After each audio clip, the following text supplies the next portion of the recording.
દાંતીવાડા કેનાલમાંથી પાણી ન છોડાતા ખેડૂતોએ ધરણા યોજ્યા 15 ગામના ખેડૂતોએ ધરણા યોજી વિરોધ કર્યો। દાંતીવાડા સિંચાઈ વિભાગની પેટા કચેરી બહાર ધરણા પ્રદર્શન। કેનાલમાં ગાબડું પડતા 25 દિવસથી ખેડૂતોને પાણી નથી મળી રહ્યું। સિંચાઈનું પાણી ન મળતા ખેડૂતોમાં ભારોભાર આક્રોશ છે।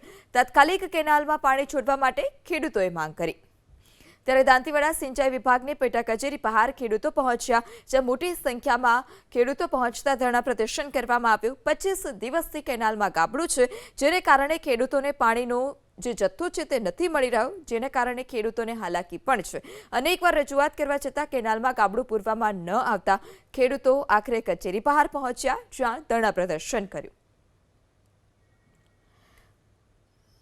ત્યારે તાત્કાલિક કેનાલમાં પાણી છોડવા માટે પણ ખેડૂતોએ માંગ કરી છે। 25 દિવસથી ગાબડાને કારણે પાણી નથી મળ્યું। વારંવાર કેનાલમાં ગાબડા પડવાના સિલસિલો યથાવત છે, જેને કારણે ખેડૂતોએ હાલાકી ભોગવવી પડે છે।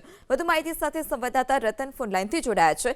જે રતન, ફરી એક વખત કેનાલમાં ગાબડું પડવાથી ખેડૂતોને હાલાકી, શું વધારે વિગત? કેટલા દિવસથી પાણી નથી મળી રહ્યું?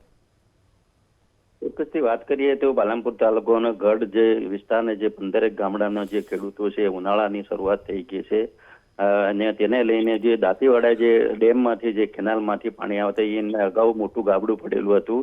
એ ગાબડું રિપેરિંગ કરવાની અંદર કમસે કમ 1 મહિનો જેવો લાગેલો હતો।